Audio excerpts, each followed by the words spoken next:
আপনারা জেনে খুশি হবেন যে আমাদের ঐকান্তিক প্রচেষ্টার ফলে ইতিমধ্যে অন্তর্বর্তীকালীন সরকারের কাছ থেকে অত্যাধুনিক মাল্টি রোল কমব্যাট এয়ারক্রাফট এবং অ্যাটাক এয়ারক্রাফট ক্রয়ের নীতিগত অনুমোদন আমরা পেয়েছি। এছাড়াও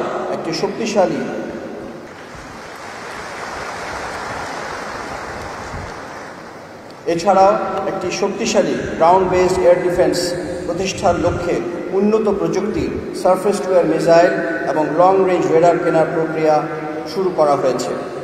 আমরা সবাই অবগত আছি যে দেশের সার্বিক অর্থনৈতিক প্রেক্ষাপটে গত 4 বছর যাবৎ বিমান কেনার জন্য সরকারি অর্থ বরাদ্দের খাতটি বন্ধ রাখা হয়েছে।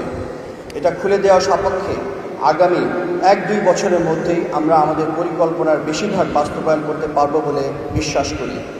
আমাদের লক্ষ্য আকাশপথের সার্বভৌমত্ব অটুট রাখা, দেশের স্বাধীনতা, ভৌগোলিক অখণ্ডতা এবং জনগণের নিরাপত্তা নিশ্চিত করা।